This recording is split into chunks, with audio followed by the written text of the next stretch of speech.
Hi, everybody, and welcome to the Mom Connection with Nancy Phillips. I am Nancy Phillips, and today I'm going to be covering blended families. This is a long-awaited topic that I've been saying that I wanted to speak about. I'm not going to speak too longly about it, but I wanted to touch on a few things because I know that I have come across many people, friends, family, that have said they would love to hear a discussion about blended families. So I'm going to just touch on a few things, just some tips and some ideas and, maybe some advice. I'm actually part of a blended family. My husband is, when we got married, it was just him, no kids. It was me, my child, my daughter. So we became blended. It's been about 11 years now. So I'm actually going to bring him in on this podcast in a few minutes, probably after the commercial break. But speaking from my experience, it can be tricky. It can be difficult having a blended family. And you might say, what exactly is a blended family? A blended family is a family consisting of a couple and their children from their previous relationship. So I had a daughter. My husband didn't have any kids. So he came into our relationship with me and my daughter. So what did that mean for him? Of course, we're going to ask him that when we speak to him, or I'm going to ask him that when I speak to him. But something that is important is that when you come into these relationships and you know that the other person has a child, that you understand that you're taking on a big responsibility. It's going to be a lot of compromising going on. It's going to be a lot of fussing and fighting or disagreeing if you are not on the same page. Honestly, in the beginning, I didn't feel we were on the same page. I felt that my parenting skills didn't match his parenting skills. Although he had never been a parent before, I felt like I knew what was right for my daughter. Some of you may feel that way. You meet someone, let's say that you're a young woman, you meet a man, and you have kids, but he doesn't. And then when it comes time to discipline your kids, who's disciplining them? And if he decides to discipline them, especially if you're not married, how do you react to that? How do you react to your significant other disciplining your children? When you get married, of course, it's the same thing. Fortunately, my husband and I, we met on, we had our differences, but we came together and we came up with an idea of, we actually made some rules and we had some boundaries. And some of the rules, for example, we have to agree on discipline. If my daughter, who at the time was a preteen, I don't know, I don't want to even say stayed out late because that wasn't happening back then. But let's say that she told a lie, and we both know she told a lie and she was in trouble. We tried not to make a habit of him disciplining her without speaking to me, or me disciplining her without me speaking to him first. We kind of came together as parents and compromised and came up with a neutral, punishment, something that we both agreed on for her versus one way or the other. Now, there may be times that one parent has to take the role of disciplining their child, or their significant other's child, if they're in a marriage, I should say. I really don't know how good of idea it is when you're dating someone and you're not committed to a marriage. If you're dating someone and they have kids, people might say, who are you to discipline my child? So I can speak more on the marriage part. On the dating part, it's a little tricky. It can get tricky.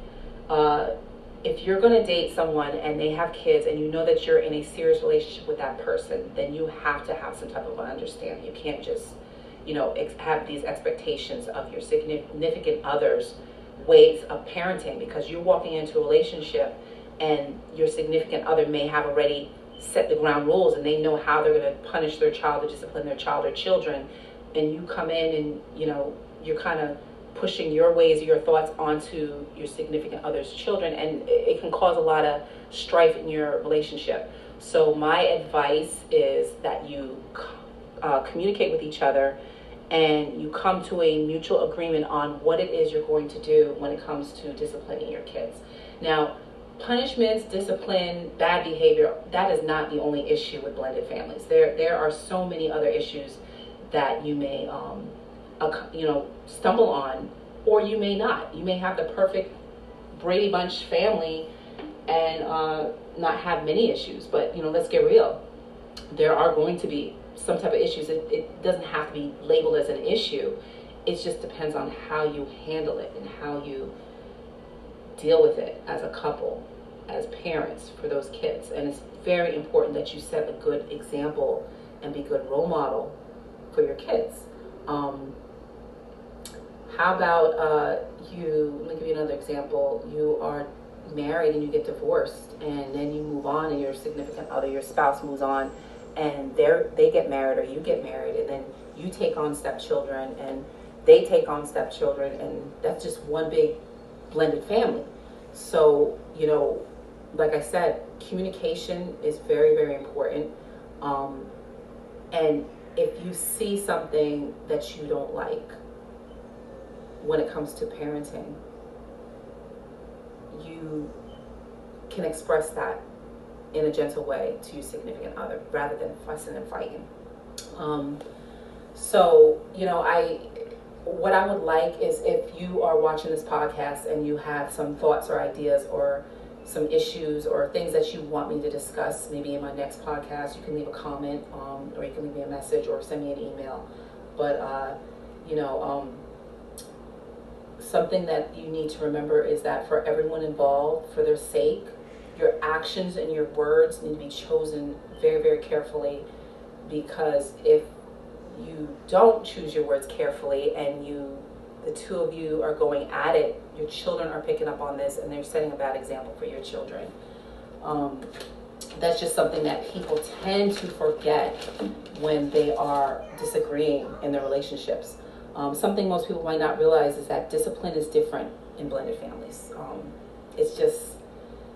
It's just like a balance of authority. Like, who's going to be the disciplinarian in this family? Who's in charge? And are you disciplining my child the way I want you to discipline my child? It's unfair to say that, but some people have thoughts like that.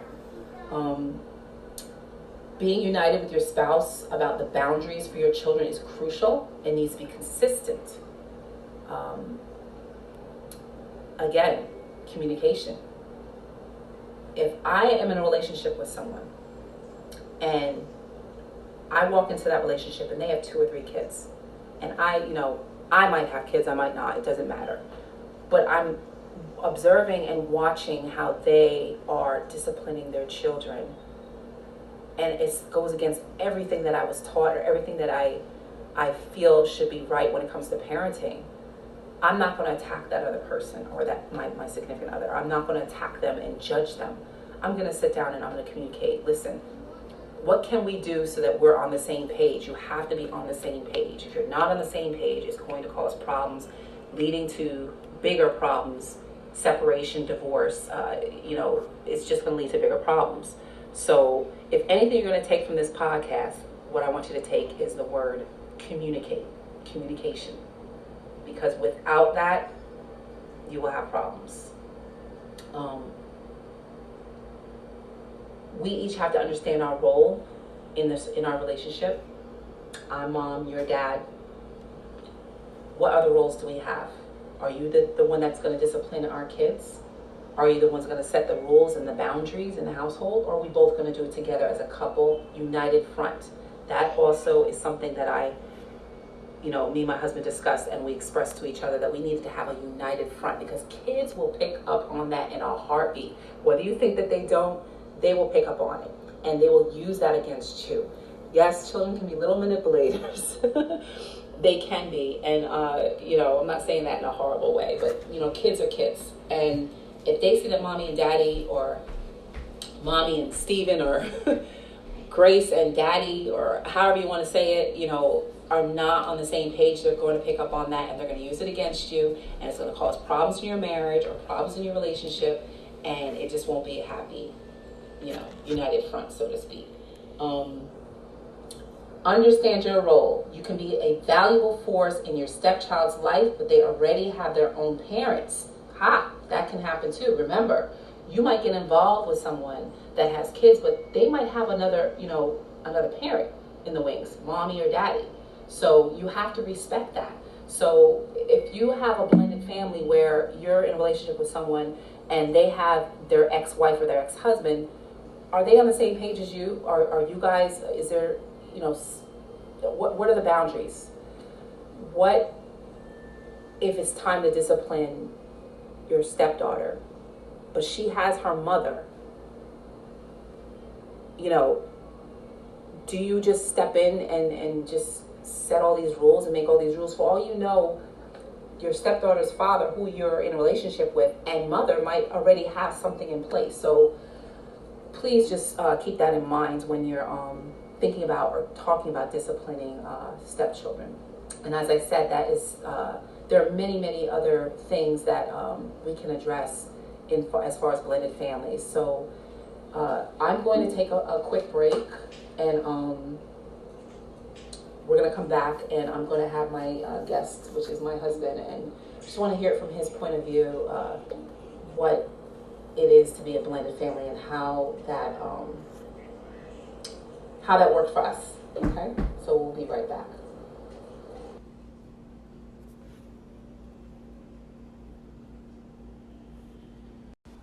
Welcome back, and I now have my guest speaker here with me, William Phillips, my husband. So in the last segment, I was basically telling my listeners what was one of the things that they would encounter in a blended family. And we focused on discipline. So I just wanted to ask you what your thoughts are on, or your experience was, and any advice that you might have in regards to blended families. Well, the first advice I think I would give is be open-minded. And the open-mindedness I refer to is regarding change. I didn't have any children when I met you, and I'm now developing a relationship with you. Now I have another person involved in that, and that being your daughter. So the realization of another individual in the relationship aside from yourself is something that I had to have an open mind to. With that, I also understood that there were certain responsibilities I had not only to you, but to her as well, because this is your daughter. And if I was going to foster a connection with her, I had to ensure that our relationship was such that we talked enough so, and we included her in those conversations and those communications. So I would think that the second part in a blended family is being able to communicate. And with that communication comes the understanding of where she is in our relationship, where you and I are in our relationship, how we are blending together as a family, and how I am now taking on the responsibility and the caretaker role as a father. Even though, again, we were just at the dating stage, but once we got married, I realized that I was really, even while dating, still carrying on the role of a father. And as you know, subsequently I asked you, with our daughter's permission, to adopt her. Right. And I was so happy that she said yes. But I made sure that I had the opportunity to speak with you first before I made a decision, and that she was comfortable with it and that you were comfortable with it. Because I can understand, parents are a bit leery of other people coming into their lives, and they don't know if that person that's coming into their life is going to treat their child the way that they expect. And so I had to make sure that I safeguarded your trust in me by not doing anything to upset that balance that you have with your child. And I think that kind of helped ease the transition of her being just your daughter into becoming our daughter. Right. And so I would say for anyone that's in a relationship and has the intention of having a lasting relationship or marriage or union of any sort when there's children involved that are coming from separate parties in the relationship, that you keep an open mind. B, communication is important. Yep. And C, finding that happy medium between both parties where everyone is comfortable with the space that we're all in, and we're comfortable being together as a family, and everybody's accepting of the fact that this is a blended family. We are a husband and wife, daughter, son, and things of that nature. So those are the things I think are most important, and they make for a successful family as we have now. And I have a thought came to mind. Let's say we're dating, and I have kids, and you have kids, and my kids are just unruly. They're just there's no there's no boundaries. There's no or not even unruly. They're just, sometimes kids are just kids. Rambunctious. Right? Yeah, rambunctious. And they don't really have any set. I haven't really set any set ground rules for them, so to speak. And you come into the relationship and you're like, whoa, like what's got your child. Let's say you have a son, or you got a couple of kids, and your kids are like the ideal kids. They're doing chores. They're going to bed on time. They're going to school. They got straight A's. They're very respectful of adults, and they're respectful towards you, and just the ideal, typical, perfect little child or children that you have. But you come into the relationship with me and you're like, whoa, what's happening? How do you address that with me without causing some type of a battle between the two? Because I might say, hey, no, don't tell me how to parent my kids. These are my kids. How do you, you don't have to elaborate too much, but how would you handle that? I think it's a matter of expectation.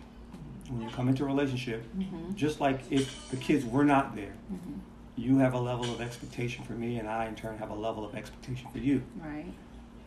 In situations where children are involved, there's a level of expectation that exists, and that is as a father of my own children, I have an expectation that they are going to be a certain way or behave a certain way because I ensure that they're acting that way. And I in turn expect that for you. Now, given a situation where my children are the most polite and respectful children in your eyes, because some people think their kids are perfect. Yeah, absolutely. And I might view your children as a bit unruly. I should first understand that the way that I raise my children may be completely different than the way that you raised your children. Your upbringing too. Environment, all those things play a part. And also how I've, in a way, structured and lived my life where the children see me as an example. Maybe I may not have set the best example, or maybe I set a good example, but that also plays a part. So in those situations where you find that there's going to be some difference, that's where communication, is your best answer to resolve the problem. That's where you sit down and you talk about what you expect and what I expect. And the same applies to our children. What you expect from my children and what I expect from your children. It's not that we have to find a happy medium necessarily, but at least if we have that open dialogue and that opportunity to have that kind of conversation, we lay our cards on the table, then we can start from there. Now, again, it's not to say that every relationship where children come from different parts of the relationship that it's going to all work out and everybody's going to be happy. By no means am I saying that. But if you don't talk about what it is you want and what it is you expect, then the other person in that relationship is not going to know that, hey, that's unacceptable behavior to me, and if I don't relay that to you, you'll never know. You'll think, oh, it's okay. My son or daughter, tearing up property in the home is okay. No. If I tell you it's not, because I've had a conversation with you, then you clearly understand. Now it's up to you, if you're in this relationship, to say, you know what? I see your point. We talk about it, find a way to address it, and we handle it. And that's how you move forward in a relationship. Right. So I think that's the way to resolve that. That's good. That's good. Good information. I think all in all, to wrap this up, when you're dealing with blended families, it seems like the issues that arise in blended families or in blended families is children. Because if you have, there is no blended family unless there's kids involved, right? Correct. So it's always going to be that factor. And, both me and William said the same thing. Communication is key. And that is something that I probably will talk about more on another podcast. But for now, I'm going to end this. And thank you for listening. And thank you, William, for joining me. My pleasure. And we'll talk again soon. Have a good day.